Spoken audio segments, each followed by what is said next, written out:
Good morning, good morning, good morning, good morning. What's up, Mike? Good morning, everybody. Hey, Austin, how you doing, man?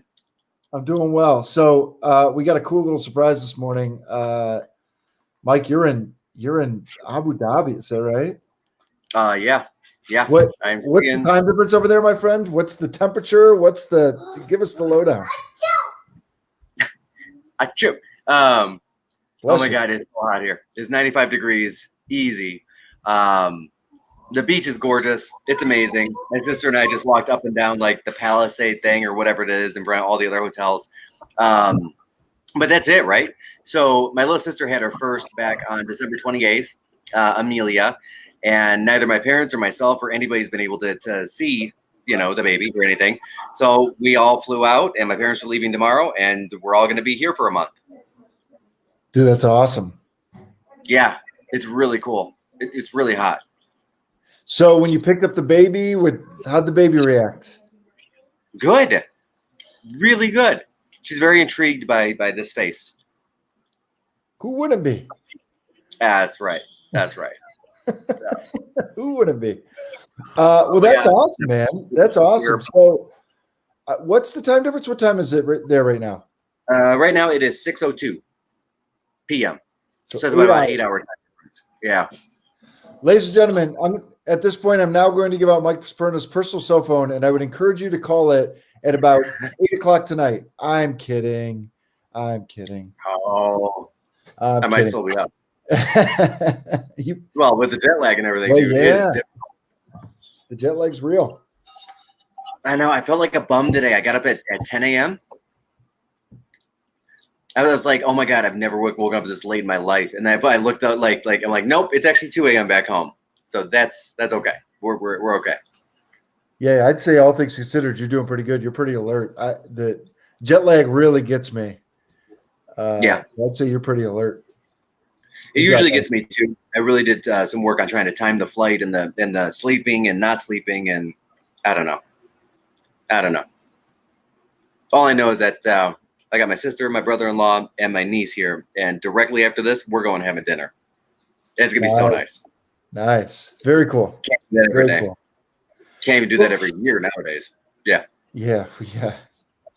Well, good morning, everybody, and welcome to the morning Q&A. And if this is your first time kind of catching us on Facebook here, welcome.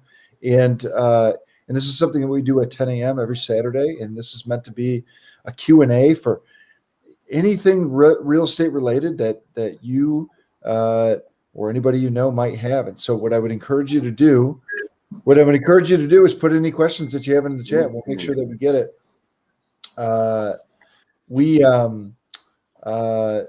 And so I'm Austin Pothast. I'm the director of sales on the team, and Mike Perna is our CEO, and he's in Dubai visiting his brand new niece in December, right? Just born in December 28th. Right. Almost a New Year's baby, and it's your first time meeting her. So anyway, that's awesome. So anyway, if you guys have questions, throw them in the chat, and we will sit here and answer them until there's no more questions to be had. So anyhow, cool. Well, yeah. Well, you got some things on your mind about real estate, or what's the deal, Mike?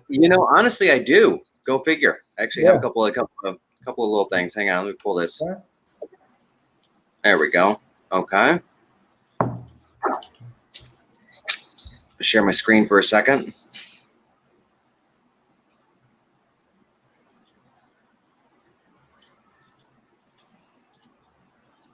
Oh, don't tell me this isn't going to work for me.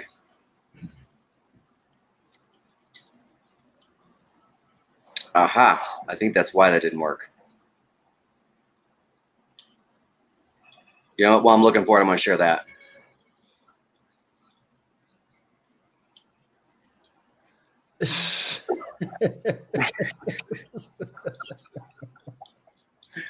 Couldn't help it. It was right there. It's gonna be May. Nicole, he just put up the Justin Timberlake.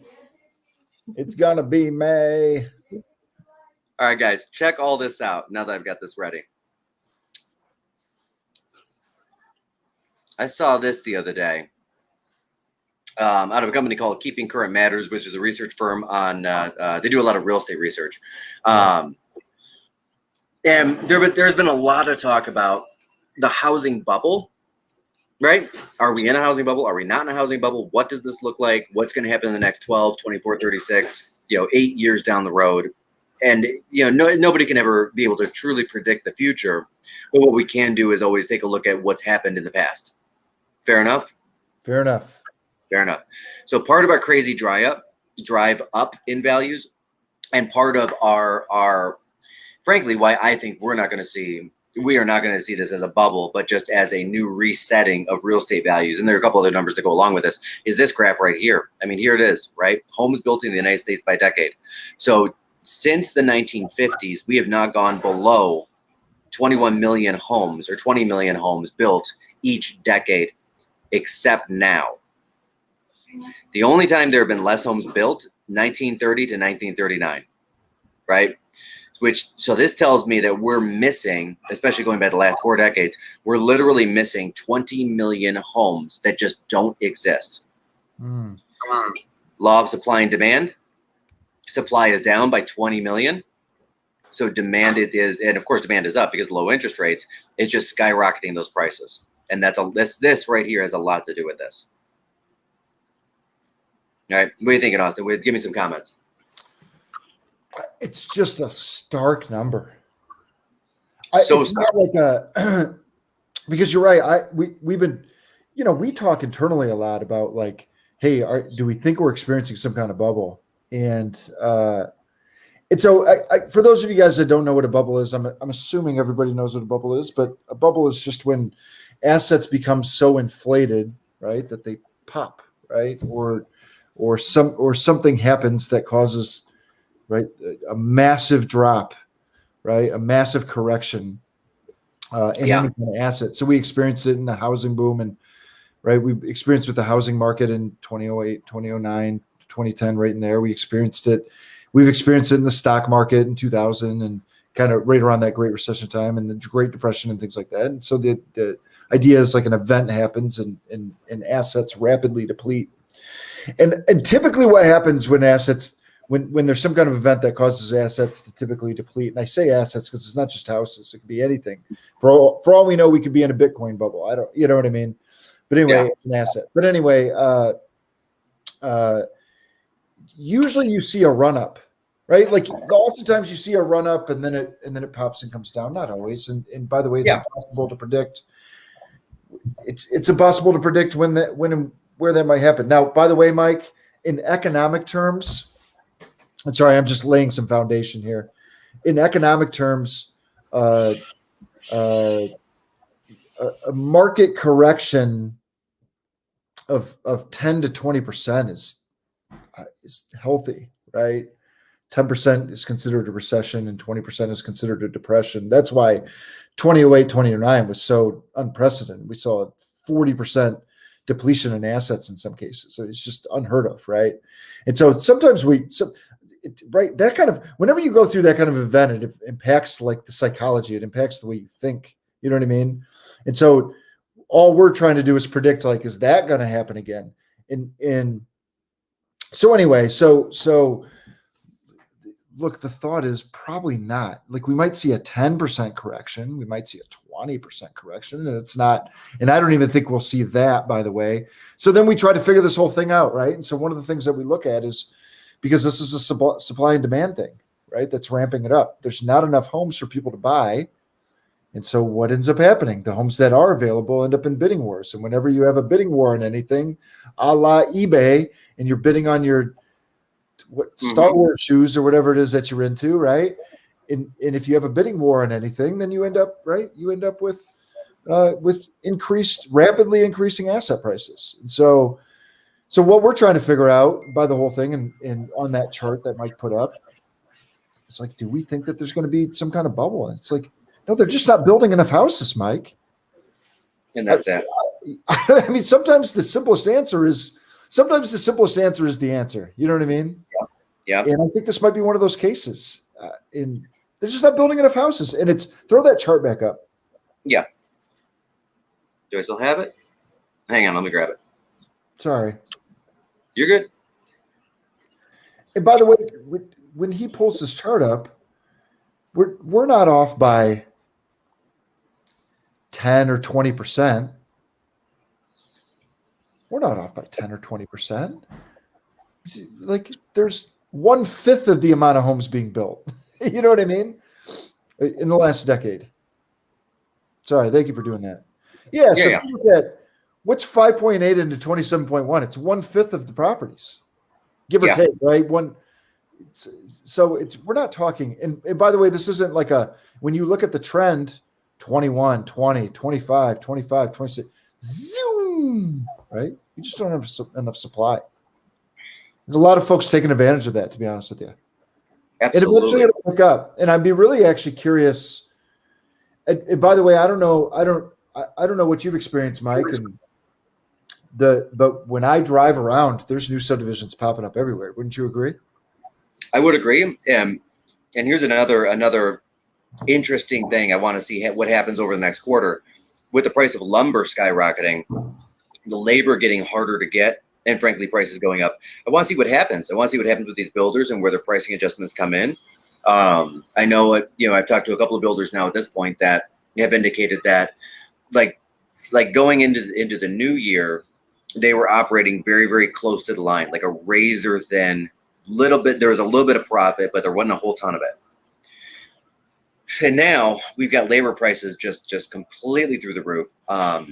And when, and I was looking at just the prices myself, and I saw one post on Facebook kind of going around saying something like, if I remember right, it was a 1,200 square foot deck or 1,000 square foot deck or whatever it was. But that deck, whatever it was, in lumber prices would have costed $930 some odd to build in January. Now costs $3,600 to build today, because the price of lumber itself is just 4x, right? Which, we know the two most expensive parts of the home, or the two biggest, really are the foundation and the framing. And framing is all built out of lumber, right? Especially colonials, which have a higher lumber rate.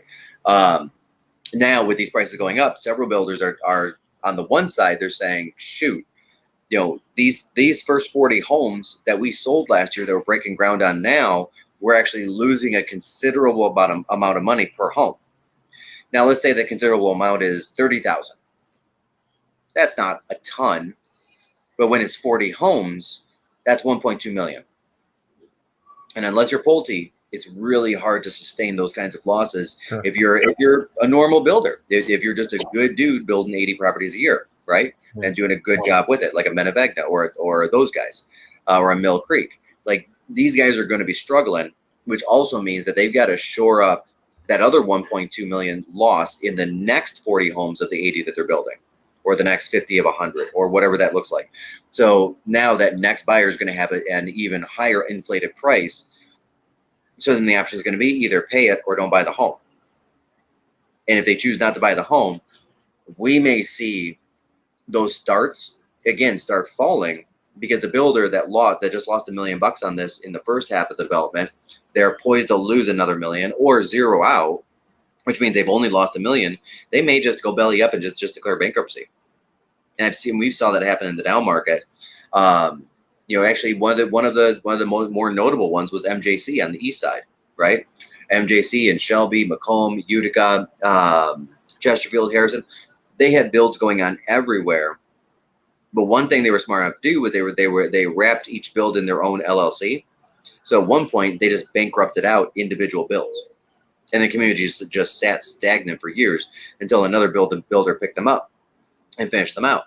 And we may see that again, not in a 5-year time frame, but maybe an 18-month time frame. And some of these builders that under a normal circumstance, they're making $20,000 a house in profit, they're now negative $30,000 a house, and they just throw their hands up and say, forget about it, I'm out of here. That could actually happen. Yeah. You know what else is going to happen, I think, too, is so if builders need to pick up profit, oftentimes what they do is they build more expensive homes. Yeah. Right? Like in more expensive areas, more expensive homes. And I think I just don't think we're going to see anything built in any kind of real way under, what do you think, 300,000? Yeah. That's probably the no way. No way. There's no way. So what that tells me is that there's going to be a lot of areas that are $150,000 to $250,000 homes that are really going to continue to boom. Yeah. We just saw it on a listing in East Point. We helped a family and got substantially over asking. I mean, so I wonder if you might see a run up on that, which is interesting. But got a couple of questions coming up in the chat as well. Yeah. I'm going to pivot to that, and then let's come back to this. Yeah. All right. First one. Keith, that house that's listed, will they rent it? That's a great one. And Keith is in the business, by the way. What's going on, man? How you doing? What's up? This is a question. This is a question that we're getting a lot right now as well. Getting calls on our listings because the rental market has dried up significantly for several reasons. One being a lot of landlords, a lot of homeowners are realizing now, oh my gosh, look at all the equity I have. I could dump this property today and go shift that into something else. I know it's gonna sound like an odd one, but some of the major land, and I just kind of realized this week, some of the major landlords in and around Metro Detroit are aging. They became those major landlords not during the down market, but previous to that in the 90s. They picked up more steam in 2008, 9, 10. I was having this conversation with a gentleman last week. I mean, he's approaching 70 years old. All of his kids are out of state. He's like, forget about it. I'm dumping everything. Yeah. So I think most often the answer is going to be no, for two reasons. One, if they are an active landlord, they probably have the home on the market versus a rental for a reason. They're looking for the equity out to go do something else with. Second one, most families need that equity to make that move from property A to property B, right? So they've got $100,000 tied up in the house in equity. That's what they're using for the down payment on the next one. So most people cannot lease. There are some few that will. And, there's only one thing in the world that changes somebody's mind truly, and that's money. So if you're looking at an area that usually leases around $1,500 a month, you might be able to change their mind at $1,800 or $1,900 a month. But I think the answer to that question is keep looking for another lease. It's a tough environment to be a renter right now. I agree. You're probably going to have to pay significantly more than what you'd like to. And depending on your situation, everybody's different. Like if you're only going to live in Michigan for another year and you just need to rent something, then you got to rent something. You got to pay what you got to pay, or you got to live in something smaller, right? Or an apartment or whatever it is. But if you're if you could even remotely qualify, you really should try, because it's even with home prices increased, it's significantly less expensive to buy a home right now. Yes. So we're significantly. Yeah. Yeah. And mortgage companies are telling me that we're at a 640 credit score to get qualified now. There are some programs that might have actually reach lower at the end of this quarter into a 620 range or a 600 range, but let's just call it 640. 640 at 3%, the same home that you're renting at $1,500 a month, let's just call it, you should be able to buy, depending on the area, let's call it between $1,100 and $1,300 a month, all in, taxes, insurance, everything. So you're saving a couple of bucks right there. And that's at let's call it a 3% interest rate. And I've run these numbers a million ways. I don't need to run them again. We run them on here a million times. If you're not, and then that's the other thing is with the interest score, with the credit score barrier going down to a 640, most people I'm running into that can't qualify for a mortgage can qualify in 90 days with a little bit of credit repair. Like that's it. It's not that difficult. Now, by buying that home instead of renting it, you're buying a home, not necessarily that home instead of renting it. You've got a couple of great things going for you. You've got an asset that's moving up in value, right? You're paying down a loan as part of your monthly payment. So you're not just saving, let's call it $300 a month off the rent on a check on a monthly basis that you actually see, but there's another $300 a month that you're chipping away at that loan, at that principal balance on the mortgage. And third one is, you get a nice tax write-off from being a homeowner. The government wants people to be homeowners. Simple enough. So that same home that you're buying that might cost you $1,100 to $1,300 a month, you're getting back $2,500 a year on your taxes. So all said and told, just in hard costs between what you're getting back on your taxes, what you're paying down on the mortgage, and then what you get back on not paying the inflated rent, you're looking at $9,600 a year, a push in your direction. Yeah. So in my opinion, if you're within, let's call it 6 months of a lease renewal, today's probably the day you want to reach out to a great lender, great loan officer, your bank, somebody, and say, hey, can you run my credit and tell me if there's anything I need to do to be able to qualify? Because if you do it 6 months in advance, you've got enough time to do whatever, get into a credit repair program if you need to, whatever that looks like, right? So think about that. If your lease is coming up in December or anywhere around it, which sounds super, super far away, which it's not, it's already May, as Keith has pointed out as well. Love that. It's gonna be May. It's gonna be May. If you're looking at November, December, January lease coming up, today is the day you want to reach out to your lender, your credit union, your bank, whatever that looks like, and say, hey, can you run me and just see what I can get? What do I need to do? Is there anything that I need to do to be able to qualify for a mortgage when the time comes? Because frankly, there aren't a lot of times in your life when you're going to get a $10,000 per year raise, and this is one of them. Owning a home. Yeah, big time. And that's not including any appreciation. Yeah. Yeah. No, I'm glad you said that. That's the one caveat I would put. If you're renting right now or you need to rent and you're thinking, you know what, maybe I can buy, and I can buy for less money per month. I might even be able to buy for less money down. Be on top of it. Don't wait till the last second. Yes. Start getting your ducks in a row 6 months, 8 months ahead of time. Absolutely. Absolutely. Right. So the time will just go by like that. Yeah, just really go by like that. Yeah. All right. This is a great question. This is a great question. Preparing to sell an older home, what improvements are a waste? In this market? Well, and yeah. Anything outside of paint? I mean, pretty much. So number one and number two things. Yeah, go ahead. Yeah, I was gonna say number one and number two things I'm seeing money coming back on is paint. Okay, number one. Number two, cleanliness. Seriously, cleanliness. And here's what I mean by this: we are selling homes that do not have a ton of cosmetic updating. And actually, I was just having this conversation with my father on the way to the airport. Most especially some of those hard updates like roofs, windows, non-cosmetics, right? We're selling homes that do not have those things near or at top of market without those things, right? Because of the scarcity of product on the market. Now, here's what I do know. You'll always get some money back on a kitchen. You'll get some money back on a bathroom. You'll get some money back on all of those cosmetic things because people buy things that are pretty. They buy things that look good, right? But further, and this has always been true, but even much more pronounced today, you put a $10,000 roof on the house, nobody's paying you back $10,000 for that roof. Correct. Right? It's considered a maintenance item. Yep. Right?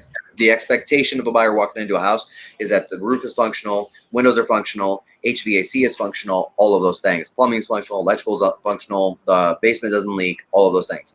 Now, there's a caveat to that.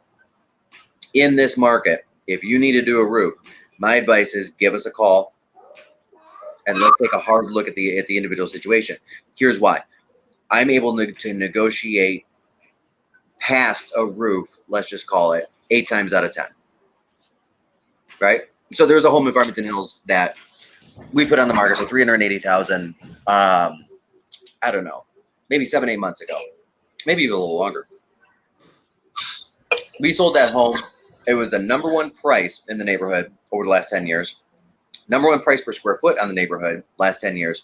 But there were when I walked up on the listing appointment, there were shingles on the ground because the minerals on the roof had depleted that much that the shingles were actually breaking apart and falling off the house.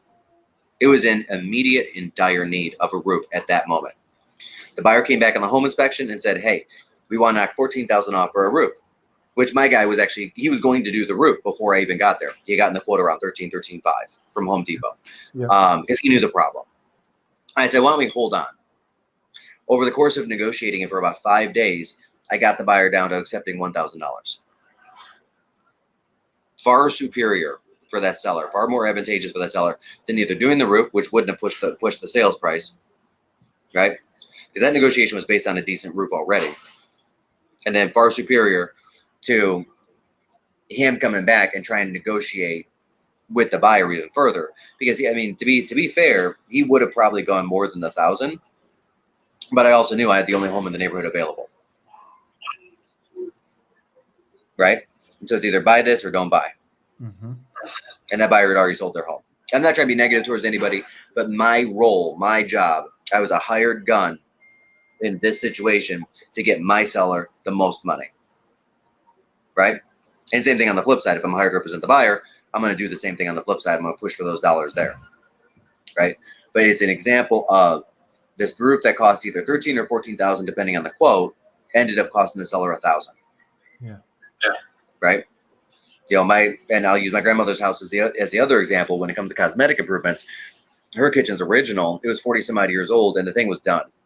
Right? We cleaned the carpets real well. We painted it. We got 30-40% of her stuff out of the house. Right? It is not a new home. This is a 50s built home. And we did not get top dollar, but we did get about $8,000 off with the top 2 homes sold for in the neighborhood. Right? But think about that. My dad was completely prepared if it pushed value to rip out and redo the kitchen, rip out and redo the bathroom, rip out and redo the carpet, put new fixtures in it, put 6-panel white doors in it instead of the original brown ones. He was prepared to do $25,000 of work. And I was like, no. Let me do this the other way. Instead of my dad doing $25,000 of work, and he's a contractor, so he would have physically been doing the work for like 3 months. We were able to get a price for him that was only $8,000 under the top couple values. And to me, that's a win. That's a huge win. That's a win by $16,000 in hard cost that he didn't put into the house. And frankly, a win for my mother because he got to see my father. She got to see my father instead of him being over there every day, working 8 hours a day for the next month. You know, so to put a fine point on your answer, April, I mean, always we want to get out and put an eyeball on the property to make sure that we're giving you the absolute correct advice. But we can say, you know, as you know, is sitting on this Zoom, that when it comes down to it, paint, cleanliness, and take 20% of what you own and put it in a box. Yeah, declutter. Yep. Yeah, we get asked that question all the time by sellers. As a matter of fact, I met with somebody this week, Mike, and we were walking around. They were going, "Do I do this? Do I do this? Do I do this?" And I go, "Hey, guys. Like, you could tell when a home is well taken care of, and this is a well taken care of home. And it wasn't HGTV in the most modern thing, but I said, look, the question that I posed to that seller was, are you more interested in getting top dollar on your house, or are you more interested with how much money you walk away with?" And they said, the latter. And I said, of course you are. Yeah. Right? And so here's what I don't want you to do. I don't want you to go in and spend a bunch of your time and delay going on the market and all this stuff, and spend 20,000 to get 10 back. Because that's like some of the stuff that they wanted to do. Like, it's like you're going to spend 20 grand to get 10 back. Right. And anyway, and we just highlighted that there's no inventory. So as long as the house is in reasonable shape, in good, clean shape, you clean it, you take care of it. Oftentimes we'll send someone in with like a handyman mic, right? Hey, can we just, this rail that's rattling a little, can we fix that? Like stuff like that. Yeah. And I always think that's prudent, because if somebody's rattling something like that, they think how many other things in the house are bad. But paint, keeping it clean, declutter, basic landscaping. I mean, nothing crazy, guys. Like just clean up your landscaping, weed your garden, right? That kind of stuff. Put down some mulch, put a couple arborvitaes up, right? Like nothing crazy, right? And you're gonna walk away with good money. Yeah. Matter of fact, someone just shared in our group, Mike. Did you see that one? Someone just shared like door colors. Did you see that? So apparently somebody did a study in homes with like black and charcoal, and I was actually really surprised by it. And there was another color, but it was a dark color like that, sell for more on average than homes with like red doors or white doors or whatever it is. Really? Yeah, it's kind of surprising. That's way surprising. Yeah, I was really surprised by it too. Let me see if I can find the article. Yeah. I honestly would not have thought that at all. I wouldn't either. Yeah. And I don't know and who knows how anecdotal, this might have been a nationwide survey, and in Detroit, it's different. Who knows, but someone had put it up there. Anyhow, let me see if I can find it. Well, we've got another question that we can work on. Yeah. What is it? Okay. How have short-term rentals, i.e. bed and breakfast type, affected housing availability in this market? That's a great question. It's a really great question. Yeah. Yeah. You want to shoot with something first, and then I'll kind of talk about it as well? No, I'm interested in what you have to say, to be honest. To be fair, I'm not sure that they really affected it that much. Yeah. Because it just goes to scale, right? So like Airbnb, which is the big one, that would be in this space, right? Because there have not been a significant increases in bed and breakfasts. There just haven't across the U.S. If anything, some of the bed and breakfasts have actually closed down because of the pandemic and because of lack of travel and the hospitality industry just getting pummeled. I have seen people come in and buy Airbnbs, right? Less so in Metro Detroit than other metro areas. So if we're talking about the greater macro economy, San Francisco, Myrtle Beach, Florida, along either coastline, those guys have been affected by this, right? They've been affected by those Airbnb styles where somebody can make $1,000 or $1,500 in a week, right? Instead of a month, and not being like a set landlord, let's say, with the issues that can come from that. But here in Metro Detroit, we are not a huge Airbnb city. We're just not. Yeah, I would say on a micro scale, right? To kick in, like on a micro scale, I think like if you go some individual neighborhoods right off downtown Detroit where people are coming in and being tourists, or my guess is like maybe some cities like Birmingham or Royal Oak might have some, but by and large, we're not a big Airbnb bed and breakfast type of city. Yeah. And we don't have. Yeah. Go ahead. I was gonna say we don't have the conferences the way that some of the other cities do, like a Vegas or an Orlando, right? Orlando has I think it's the biggest convention center in the United States, and they're littered with Airbnbs directly around it just for that reason. Because you have a lot of companies that they're looking for housing for their people, hotels and whatnot. And there's never enough. I mean, look at the Keller Williams conventions themselves. We're not necessarily the biggest conventions out there when you look at it. When you look at multiple industries, Salesforce being the biggest at 200,000 people. We're big, but we're 20 to 25,000 people. Yeah. Right. But with Metro Detroit, we don't like, and I'll use Royal Oak as the example, right? They built that Hyatt over on Main Street. It just never fills up. And until 4 years ago, there was only a motel. There was no hotel in Royal Oak or Ferndale or Berkeley because there was just no call for it. Yeah. Yeah. And the Hyatt's not doing as well as it could be doing. So maybe a little bit. I think maybe a little bit, and that coupled with the fact that they're not building homes, and so that does eat up some residential resale.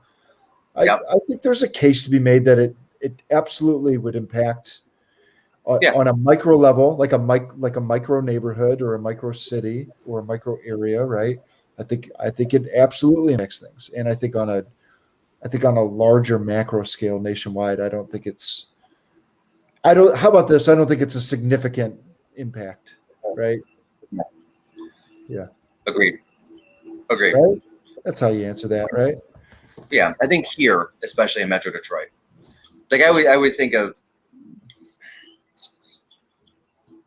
Actually, I've had a couple of investors do the Airbnb thing with very, very limited success here in Metro Detroit because typically I look at that kind of a thing or a bed and breakfast as a place you want to go to, but you don't necessarily want to live. There's no like the industry isn't there to live, but you definitely want to go there. So like maybe a Saugatuck or a Travers or a St. Joe, something like that, right? Yep. Like that's what I think of when I think of those types of things. Yep. Okay, I like it. Yeah. And Detroit's a place you can live. No doubt. Hey, Logan. Logan, I got to tell you, actions. Look, you talk about love languages. Actions speak louder than words, and so I would encourage you if you want to demonstrate or how much you missed us. I would encourage chocolate chip cookies. Absolutely. Yeah, but in fact, I can give you my address if it makes it easy. Yeah, and wait till I get back. Logan, if you got on late, I will give you $5 if you don't know. If you can guess where I'm at right now. I also, Logan, just as a side note, I don't like crunchy cookies. I like big soft chocolate chip cookies. I don't. Anyhow, Mike, I got a parking ticket on Friday. After all that, I got a parking ticket on Friday. I haven't even tried it. I gave up. I gave up on the city. Did you really? Yep. Oh, that's awesome. I did not. I'm like, you know what? I see downtown Royal Oak now. I'm like, I see you. I'm gonna keep driving. Yeah. So, by the way, they're back ticketing out of the Royal Oak office. Clearly. Well, they weren't before. They put a pause on the whole thing. So I don't know. Yeah. They were slow ticketing because they were limited in number of people. I remember talking to one of the parking people, and they're like, "You probably get away with it for like an hour or two, probably." But now, they're back. They're back. I knew it too. I was actually on a Zoom call, Mike, and I watched the parking meter maid walk by, and I went, "Yeah, oh, I just got a ticket." Yep. Every once in a while, you can get them if you beep your car. Like before they get there, like when they're one car over, if you beep it and then you start it, sometimes they'll just walk by it because they think you're leaving. Oh, I've done that before. Or you just park in a parking structure. I mean, it's or park in a parking structure, or pay the meter. Yeah. He said Mexico is nice. Oh, you don't get $5. Sorry, man. And as the sun's like setting now, right? Like you can barely see my face. Yeah. Oh my gosh! Did you download the parking app? Called out. Totally called out. So totally called it. Yeah. So good. But going back, and I want to go back to the home construction.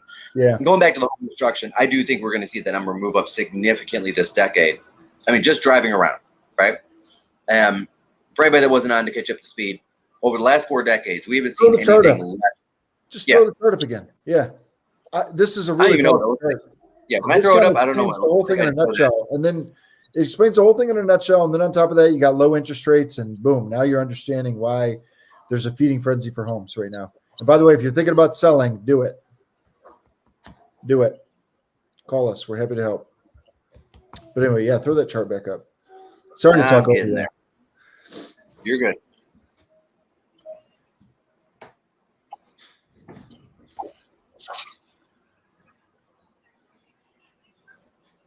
There we go.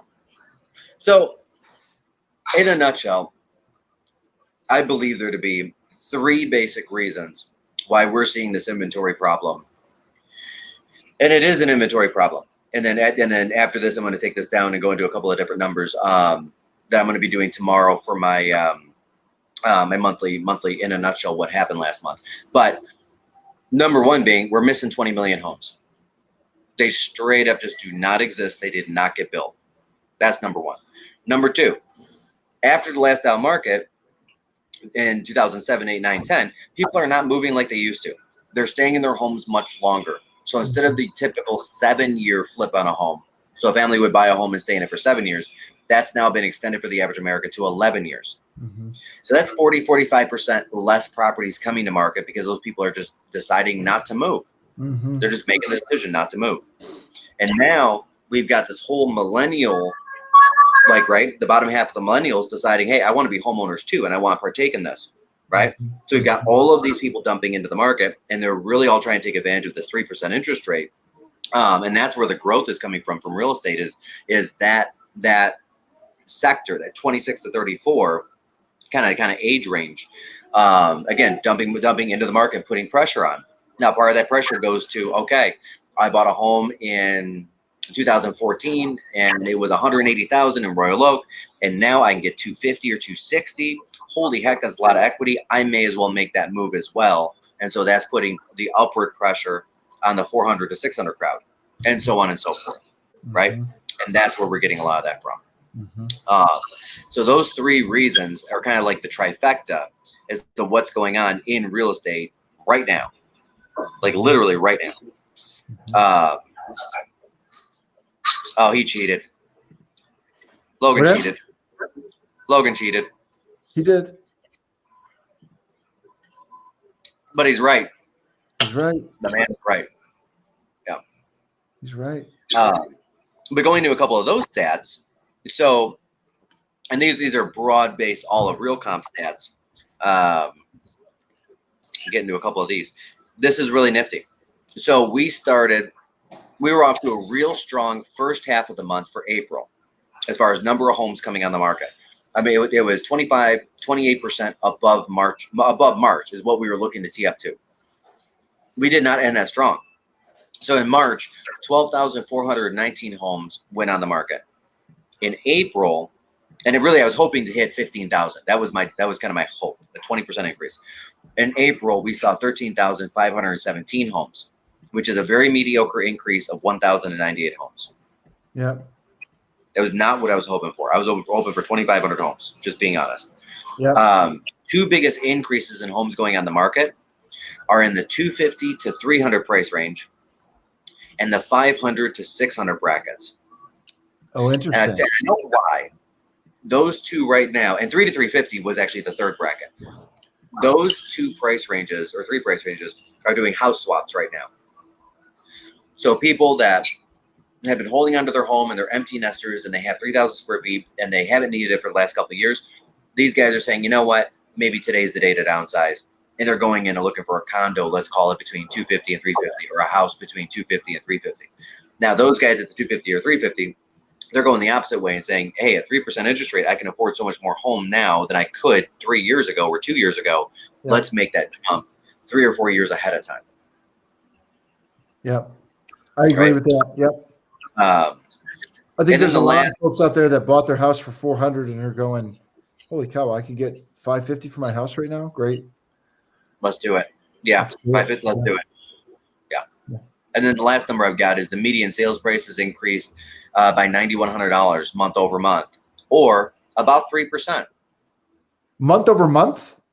Month over month. Wow. Month over month. Wow. But it's a lot lower of a number than the month over the previous month, which was 19,000. Yeah, sure. It was a hair below 20. I was just calling it 20. Now, why that's important is 9,100 is a lot closer to the same number as it was. 20,000 is a big jump, right? How this is going to impact real estate next month or the second half of this month is we're going to start being able to use these homes that closed in April for the appraisals the second, third, and fourth week of April or of May, right? Just like May, right? And so now that appraised value is getting, I threw that in there. Now that appraised value is getting a lot closer to the offer price. So I think my prediction is second half of May and June, we're not going to see the $30,000 to $50,000 off on appraisals that we've been seeing consistently. We're going to see the $5,000 to $15,000 off, maybe 20. Just price range dependent, all of those wonderful things, right? Which is a heck of a lot more manageable on a real estate transaction than a $50,000 or a $75,000 off on appraisal. Uh-huh. Right? And that's a good thing. That's a good thing. Yeah. That means sellers will get their prices. Buyers will be able to keep a few more bucks in their pocket so they can go to somewhere Gardner White and get the furnitures. I used to always say our van. That was always my place. It's a very Michigan thing for me. Where do people even buy furniture right now? I don't think they do. I think people just don't buy furniture anymore. Just nobody buys furniture anymore. Yeah. I mean, it was our van. Now it's nowhere. Boy, that's got rising lumber prices. I didn't even think about that, Mike. That's got to be a tough business to be in right now. Their margins have gotten around that. Yeah. Yeah. Anything that has anything to do with any sort of lumber or wood is very, very difficult right now. It's not just home construction, right? I mean, it's just furniture. Just thinking about that.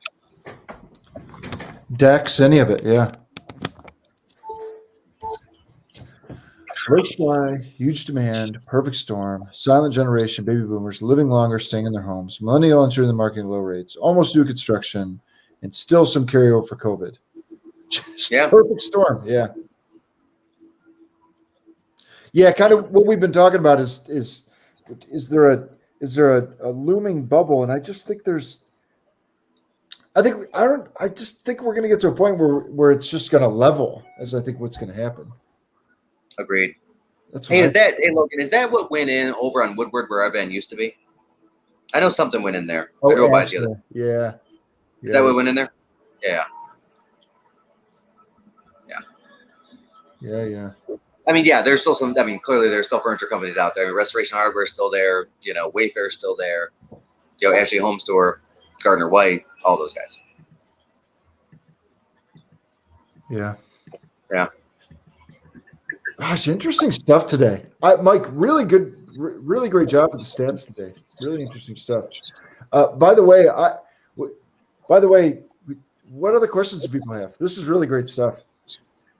Logan's giving us furniture stores. Yeah.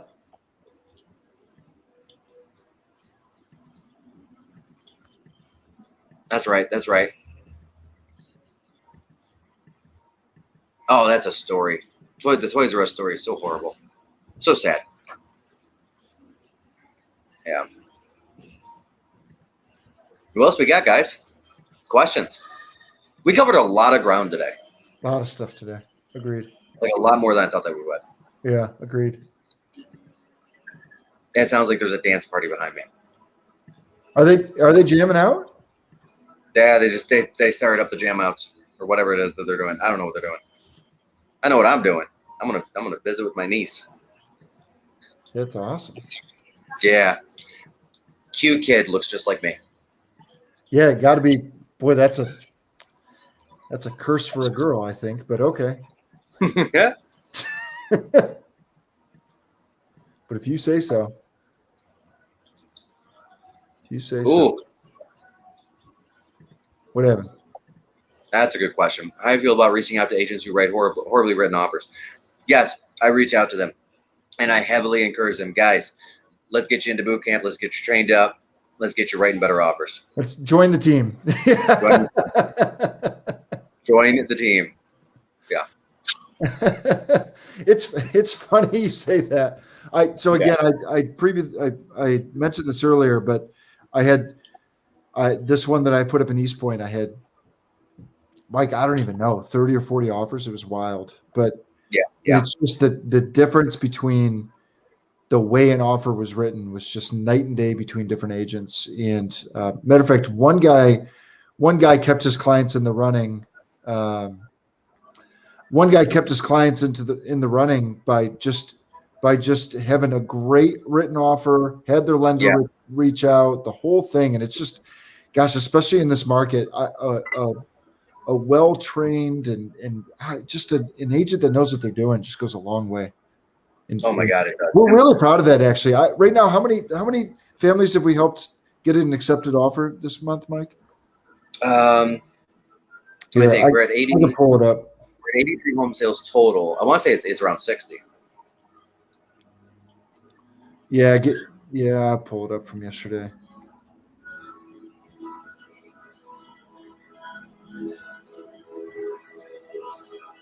It's a lot.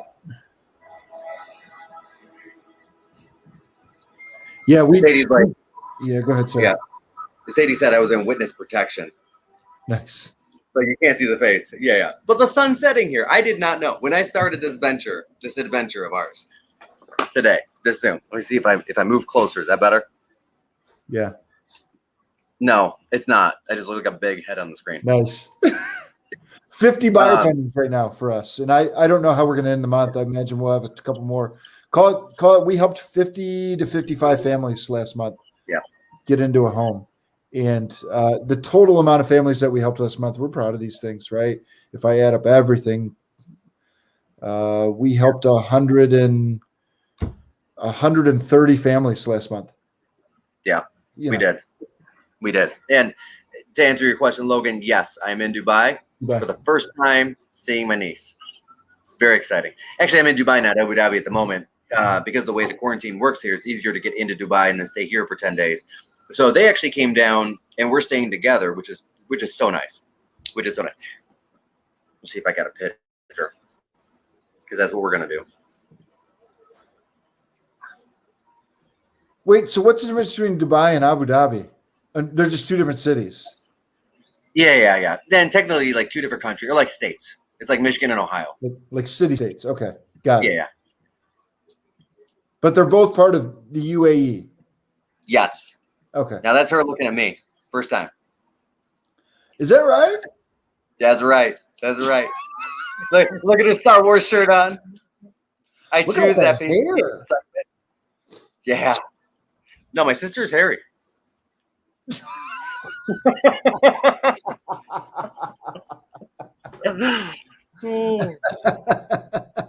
also right there. She's not happy with me.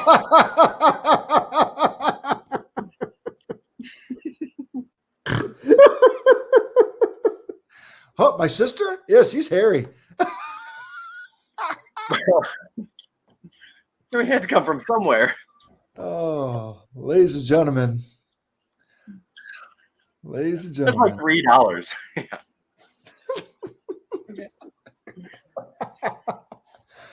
Oh, it's good. I don't know how many thousands of people are going to watch this, Gina, but they all know you're hairy now. Sorry. True. Yeah. Oh, Well, that's love. good. Kind of putting a fine point on your question there, Logan. You know, it's might get an extremely poorly written offer, and half the time these agents aren't even calling at this point, right? Because they're just writing a bad offer. So if they don't know how to write the offer properly, they're also not trained in etiquette. Like pick up the phone and call somebody and let them know that there's an offer in their email, right? Something that simple. Which, I mean, as bad as this sounds, you really have to do from just a technology level, because I'll be the first to admit my emails get caught by a spam filter every once in a while. I'm sure theirs do too, right? Because they're company emails. Even if it's just a standard Gmail address, at some point in time, somebody's going to mark your email as spam. And so I may just miss that offer altogether and not even see the darn thing until 10 days later in the offers, and we have another offer accepted. We're through inspection. We're on to appraisal. And then finally the agent calls back and says, hey, what about my offer? And I'm like, dude, really? Could have given me a heads up. I had 9 offers on the property. I thought I had all of them, right? And I do actually check my spam folder on the regular, but I don't know that anybody else really does, right? Yeah. So I may not miss the offer, but that's not to say they won't get missed by a lot of, probably the majority, probably 99% of people out there. That's number one. Number two, you know, when they do call, if they call, the first thing I ask is, hey, who's your broker? Right? And if it's somebody I know that's been in the business for a long time and I respect and I trust, I'm going to try to give that agent a little bit of the benefit of the doubt and say, hey, listen, I need you to call your broker, email them the offer, ask for some tips and pointers on how to get this thing done right. Yeah, big time. Like, and I do that. I just did that with a America agent where I was like, hey, who's your broker? And they said Robert Cuff. And I'm like, dude, I've known Robert Cuff for 20 years. He's amazing. He's a great broker. You give Robert a call, tell him I said hi, and let's see if we can get you an accepted offer. Yeah, smart. Now, and that's the other part of it is there are a lot of fly-by-night, you know, one-man shop real estate companies, or never even heard of them real estate companies. And I'm like, who's your broker? Okay, great. What kind of real estate experience do they have? Well, they're really a commercial guy, and they thought they would just hire me on as a residential guy for the heck of it. Not going to work. Not going to work. Yeah. I had that happen the other day. And I'm like, okay, so your broker themselves has never actually practiced residential real estate. No, they have not. And you yourself, this is your third deal ever in the history of ever. And you've been doing this 5 years. Yep. Okay. Sorry, man. Probably can't take your offer. Sorry.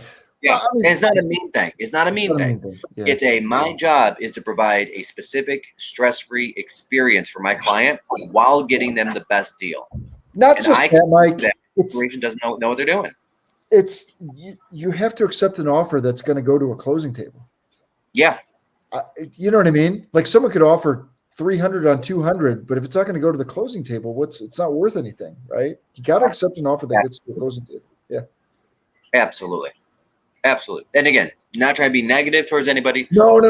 I think we run the risk of sounding snobby here, and it's not. It's about protecting our client's best interests, and our client's best interest is to accept an offer, have a smooth experience, and to actually go to the closing table, and not have a delay in 2 weeks in the closing that causes you delay to buy your next house, which causes the person to delay to buy their next house, so on and so forth. So, no, the price is one of the elements in the equation, and it's not the only element by any means. Yeah. So, yeah.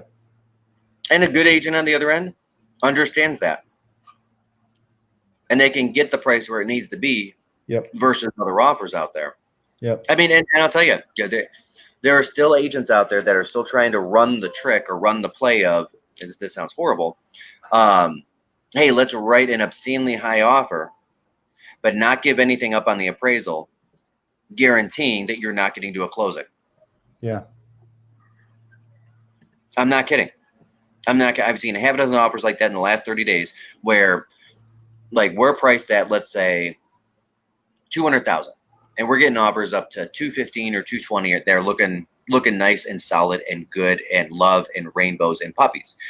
And then all of a sudden, here comes an offer of $290, which makes no sense, right? And in that specific case, when we rejected that offer, and I called the co-op agent back, and I was like, hey, we're not taking the offer. By the way, what was your intention with that offer? We can be honest at this point because you're not in the running.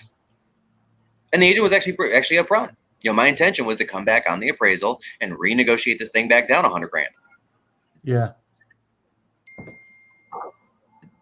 Not going to work. I've seen people do it. Not going to work. Yep, not going to work. By the way, where are you guys going to dinner? I don't know. There are a couple restaurants inside the hotel. And Mia's been just a fuss of a thing this afternoon, which is fine. That's her name, Amelia. So probably somewhere right here. I mean, it's still like 95 degrees out. Like, I'm sweating. Like, it doesn't look like it, but like my back, I'm sweating. I believe it. Yeah. I believe it. This is a good one.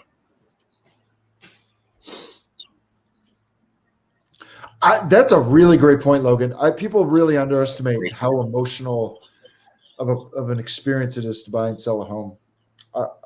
And it really is. We had one with a client last week where it was a $480,000 purchase, and both sides were dug in over $500. And by the way, both sides, it wasn't actually about the $500. It was about the emotion of the entire thing, right? And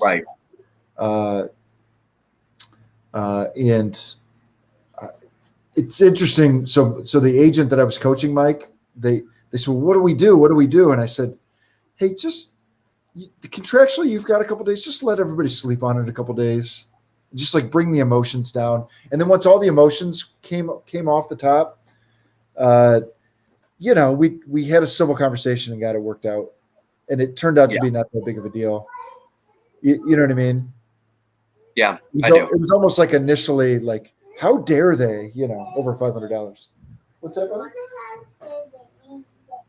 Yeah, we don't want anything with hitting. I agree. This one is hitting. Okay, well, we don't want to watch one with hitting. No, we don't. No. Well, what do you want to watch? Hey, Mike, you think he's my son? Yeah. A little bit. I think you want to watch this one. What about Toy Story? That. What about Coco? No. I want to watch that one. Why not? Agent training. What is it? Logan said new agent. Yeah. He's going to be a fantastic negotiator and communicator, Logan. I hate to tell you. He just hears Dad talk all day on the phone.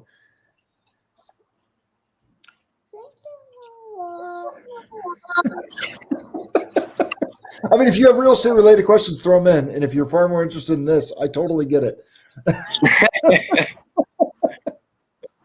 What's that one? Dinosaurs. Remember Dinosaurs, the TV show? It's on Disney Plus, apparently. Remember that? What's the, No. with the baby dinosaur? What'd they say? Not the I mama? honestly- Not the There we mama, or something like that. I don't want this one. Here's the question. You buy property in Dubai or some shit. That's hitting in it. This has hitting in it. Josephine, it's a great question. If you are looking to purchase properties outside of Michigan or outside of Metro Detroit, call us. Yeah, please do. We go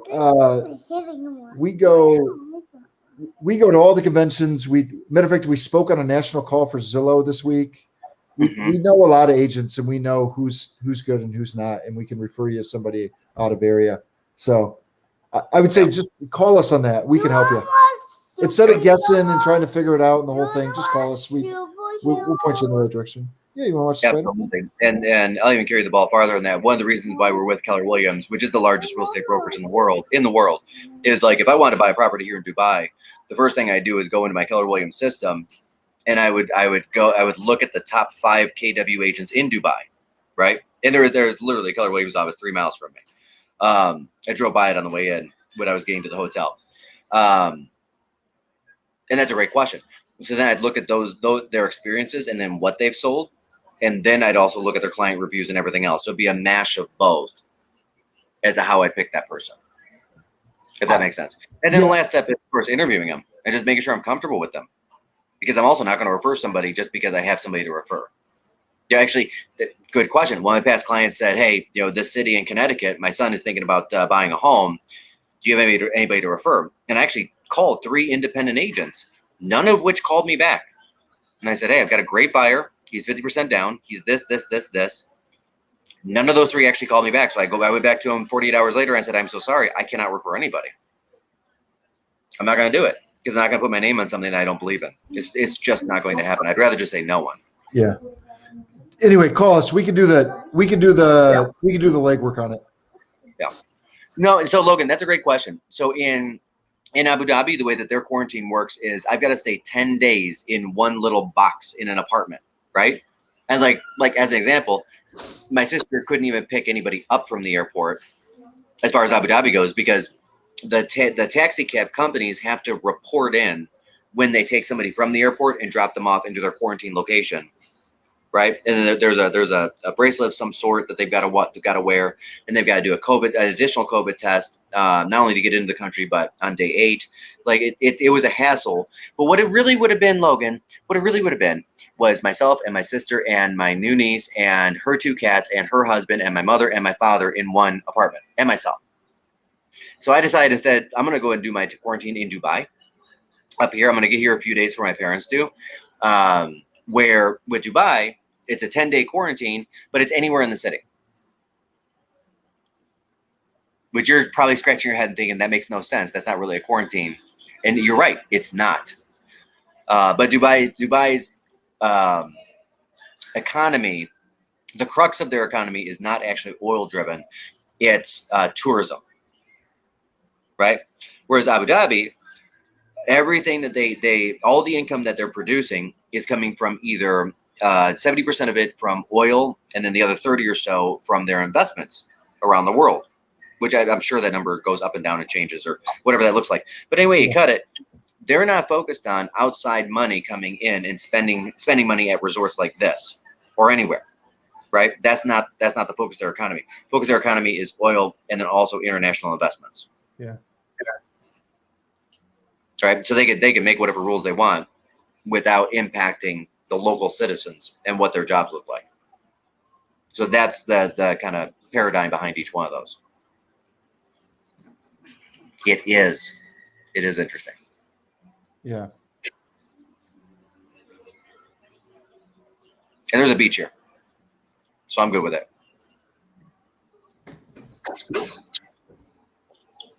It's a really long sunset. It's a really long sunset. I've adjusted this camera like 5 times. Yeah, man. If you want to hop a plane, it's only like 18 hours, with a layover, like 22. I'm sure your wife wouldn't care at all. No. And I'm going to be here for a couple of weeks, man. Come on over. Anytime.